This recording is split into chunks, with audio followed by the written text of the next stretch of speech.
Welcome to the relay. We're covering today's top boxing news. Okay, we'll start with this. Set to go down on the undercard of the light heavyweight contest between Joshua Buatsi and Dan Aziz, the next chapter in the career of unbeaten up-and-comer Karis Artingstall, who campaigns in the women's featherweight division. Featherweight, that's where Amandia Serrano reigns as that division's undisputed champion. Young Karis, amateur standout Olympian, will be taking on seasoned veteran Vanessa Bradford of Canada, who's been in there with anyone from Tiaria Brown to Alicia Baumgartner, Michaela Mayer. More recently, former WBA champion Hyun Mi Choi in her native South Korea. Karis Artingstall sports a professional record of 4 wins with no losses, no draws, no recorded knockouts. Not yet, but don't let that fool you. I've seen her in action, and she can punch. She's a spiteful puncher, a spiteful southpaw. You know how I feel about spiteful southpaws? I love them. In spite of having less professional fights, less outings than, say, unbeaten up-and-comer Sky Nicholson, Karis Artingstall, to me, seems like a fighter that has less adapting to do in the pro ranks. She already seems to have a great pro style. She's one of these fighters that I think is more adequately suited for the pro ranks than the amateurs and all the history between them. Karis beat Sky Nicholson in the amateurs. Maybe we'll see them lock horns again in the pros. For now, we're going to be seeing Karis share the ring with Vanessa Bradford of Canada, who sports a professional record of 7 wins with 4 losses, 2 draws, no recorded knockouts, not yet, having never been knocked out In 13 fights. Vanessa Bradford is a tough customer who's been in there with some tough customers, coming off of a unanimous decision win this past March against Erica Jeanette Hernandez. What do we need to know about Vanessa? When you look at her resume, what immediately stands out is that even though she's fought the likes of Michaela Mayer, Tiaria Brown, Alicia Baumgartner, and Hyun Mi Choi, strong punchers, some stronger than others, none of them have been able to knock out Vanessa Bradford, and that speaks to her survival skills and her durability. That in order to beat Vanessa Bradford, you need to compete at a certain level. Think about it. Michaela Mayer went on to become a champion. So did Alicia Baumgartner. Hyun Mi Choi was a former champion, and Tiaria Brown has all the makings of a champion. So what that's basically saying is that you need to compete at a certain level to beat Vanessa Bradford. I believe that Karis Artingstall is on the level. Last saw action this past May against then unbeaten Jade Taylor, who I predicted she would beat, and she did. She's good. Really high on Karis Artingstall, and I'm not going to apologize for that. No. For me and my money, the top 2 seeds in the women's featherweight division of all the unbeaten up-and-comers campaigning at this weight, of which there are several. The best 2 are Raven Chapman and Karis Artingstall, with Sky Nicholson. Maybe she's the 3rd or 4th. There's a lot of talent coming through at this weight. A lot of unbeaten up-and-comers. There's Raven Chapman, Karis Artingstall, Sky Nicholson, Sophia Leash, Ebony Jones, to name a few. These unbeaten up-and-comers really are quite talented. They are. So it's saying a lot that, to me at least, Karis Artingstall is at least top 5 among them. Karis! Top 2, this upcoming fight with Vanessa Bradford allows us to cross-compare performances, to compare how well Karis handles her compared to Michaela Mayer, compared to Alicia Baumgartner, Hyun Mi Choi, and Tiaria Brown. I see a champion in Karis Artingstall. Karis! I believe that perhaps in a year's time, maybe 2, she could see herself fighting for an alphabet title in the women's featherweight division, and she has the kind of physical dimensions that could one day see her campaigning as a super featherweight. I think lightweight would be her ceiling. She's not a big woman. Karis. Having debuted as a professional in June of last year, fighting under the Boxer banner on the Sky Sports side of things, she's already fought 4 times, 2 times last year and 2 times this year. This will be her 3rd fight of this year. Karis. And I think she's going to do it. I think she can, at minimum, secure a points decision against Vanessa Bradford. The question is, how well can she do it? Can she stay in character? Can she keep showing that same mean streak and great shot selection against a more seasoned fighter than, say, Jade Taylor or Lindsey Buczynski? Karis. We'll find out on the undercard of Joshua Buatsi versus Dan Asma Dan Aziz. later on this month. Keep your eyes peeled for that.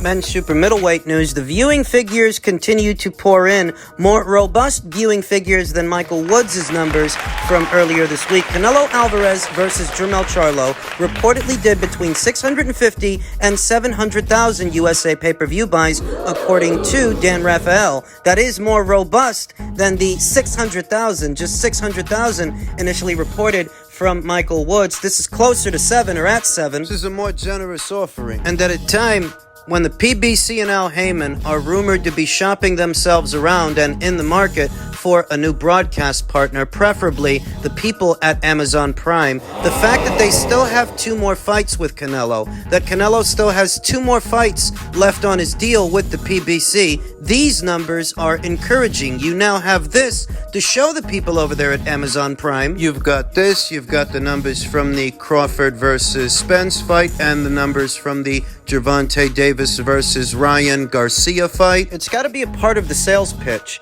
At a time when the Showtime platform, after 37 years of broadcasting boxing matches, you need to explain what happened, and you need to explain why Amazon Prime should do any business with you. And these viewing figures... Remember, it's Paramount and Showtime that are making a decision not to renew. If they wanted to, they could. If they wanted to extend their deal and their existing relationship with the PBC, then they would renew, but they're not going to. So what does that tell you? Thus, it's up to Al Heyman to give the people at Amazon a reason to even do business with him. And one way that he can do that are these viewing figures. The viewing figures from Canelo versus Charlo and Spence versus Crawford, Davis versus Garcia, in tandem with the fact that they still have 2 more fights with Canelo Alvarez. Now, it's important to note that while those pay-per-view numbers were robust, they don't necessarily reflect the last 2 years or 3 years, 4 or 5 years of pay-per-views on Showtime. That this year's metrics are not an accurate reflection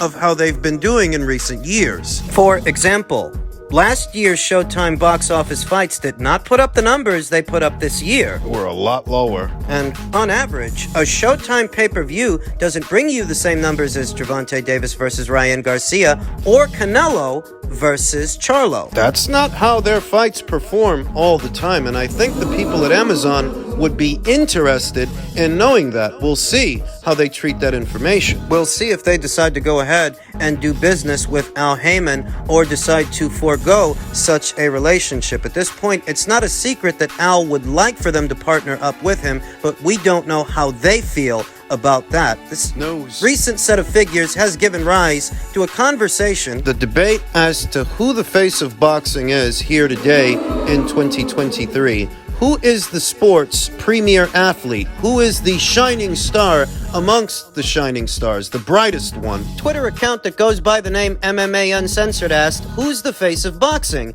Canelo or Gervonta? And leave it to an MMA account to need to ask that question, as it's no question at all. It's not a debate. It's not. It's Canelo. Gervonta doesn't come close. And I said as much on a recent Twitter post, though whenever I remind people who the top draw, the top selling athlete in this sport is, I always get some pushback from a small substrata of individuals who are insistent it's Gervonta Davis. To that, I said this. This shit is actually a lot more simple than y'all childish ass motherfuckers like to make it. The way you know Canelo is the face of boxing and Gervonta is not is because Canelo's on the Forbes list and Gervonta is not. Canelo's in the top 5 of the top earning athletes in any sport in the world. Gervonta ain't even on the fucking list. How the fuck could you be the face of boxing and you ain't even on the Forbes list? When Floyd was the face of boxing, he was on the Forbes list every motherfucking year. Now, Gervonta ain't never been on the Forbes list. So how you the face?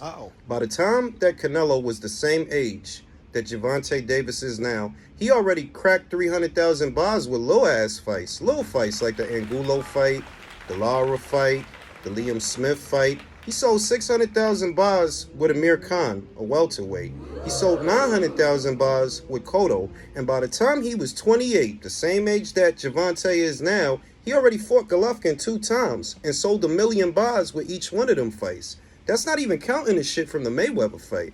So it's not a debate who the face is. Y'all motherfuckers is just childish and stupid, really. Because y'all argue childish, stupid shit. It's childish and stupid to pretend that this is a debate when it's not. If Gervonta Davis were a premier athlete in the sport, he'd be somewhere on the Forbes list, somewhere on there. He doesn't even register because he doesn't make that kind of dough. He doesn't generate that kind of scratch. By himself, he wasn't doing anywhere near 1 million buys or even 500,000. He needed an Instagram model to do those numbers. Earlier this year, he was on pay-per-view with Hector Luis Garcia. And if your argument to me, if you're telling me that Ryan isn't the reason that pay-per-view did 1 million buys, then how come Gervonta didn't do 1 million buys with Hector Garcia? That was this year. The Hector Luis Garcia fight took place earlier this year, and it didn't come nowhere near cracking 1 million buys or even 500,000 buys. So if your argument to me is that Ryan isn't why that pay-per-view sold so much, how come Gervonta didn't do 1 million with Hector then? Why didn't 1 million people buy that fight? Well, the other 4 pay-per-views before it. Gervonta Davis has been on pay-per-view 6 times, and out of the 6, only one of those pay-per-views cracked 1 million. The other 5 didn't come close. The next one might not either if he's not careful. What are you gonna do? You gonna fight Isaac again? You think you're gonna sell 500,000 pay-per-views fighting Isaac? Never mind 1 million, because you didn't sell 1 million pay-per-views when you fought him the first time. If you fight him again, never mind 1 million, I don't think you'll do 500,000 with that fight. Because you're not the face of boxing. Otherwise, probably never will be. Gervonta Davis, due to his run-ins with the law, he doesn't have any corporate sponsorships or any big endorsements. There are no major brands behind him. Does he have a Hennessy sponsorship like Canelo? Was he in any commercials with any major celebrities, any superstars like Canelo was with Sylvester Stallone? The last Super Bowl, who was in a Super Bowl ad? Canelo or Gervonta? You know the answer. We all do. The same way you know, underneath it all, you know, Canelo's the face of boxing, not this fucking butterball. This is not a debate, and it never was. Save me the obtuse and disingenuous arguments from a substrata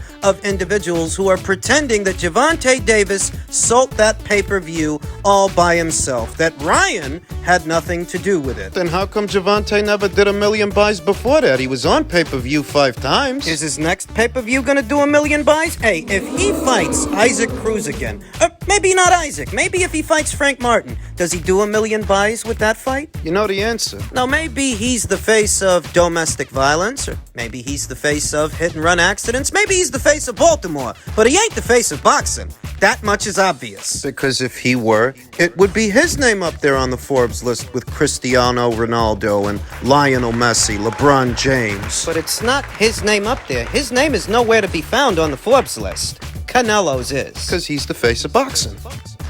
Now, as it pertains to the fight, this past weekend's fight itself, and how Jermell Charlo feels he performed, he says, "I'm proud of myself. I took a chance." No, you ran your mouth for years about Canelo Alvarez and what you would do to him, and you faltered. You failed. You didn't even go out on your shield because you didn't try. T-Mobile Arena in Las Vegas, Nevada, Alvarez punished his man, chasing him around the ring while landing the type of shots that made Charlo timid. It's difficult to find any bright spots for Charlo. He fought an uninspiring fight and now finds himself in the center of non-stop chastisement. The words of critics, however, no matter how brazen and painful, aren't affecting Charlo in any way. They're not? "I'm proud of myself. I took a chance," said Charlo.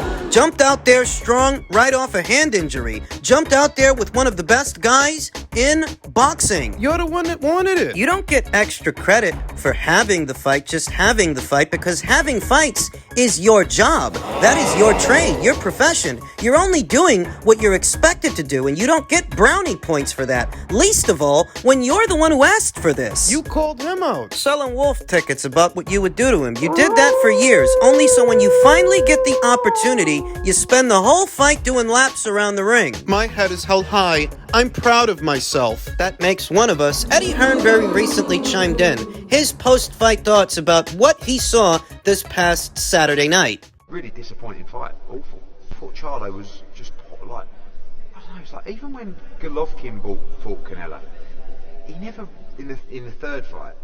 It's like, I don't know, are you getting paid too much money? Have you got too much money? Because the special ones that have got too much money still stick it on the line. Canelo, AJ, but it almost looked like Charlo was like, I'm getting, I don't know what he got, 8 million, 10 million. And I was like, okay, it's almost like, let's not hurt each other in here tonight. We're just going to get our money. And it's like, all the talk about legacy, sticking it on the line. A lot of fighters go, I'd rather get knocked out, carried out, than lose on points. But actually, how many fight like that. I mean, Crawford would have much more desire, but there's weight classes for a reason, and we always forget that in boxing. I've been guilty in the past of having a fighter step up a couple of divisions. Oh, he struggles at that weight, he'll be fine up at that weight. But in a change room, you see a guy in Charlo that actually looked chubby and like out of shape. Jermell Charlo would have to be very naive or very stupid to think that he made off like a bandit, that this was a victimless crime. His performance is being identified as that of someone who simply showed up for a check, showed up to survive. And anyone from Eddie Hearn, a promoter within the world of boxing, to Cameron Giles and Mason Betha, hip-hop artists outside of the world of boxing, are lambasting him for what they saw.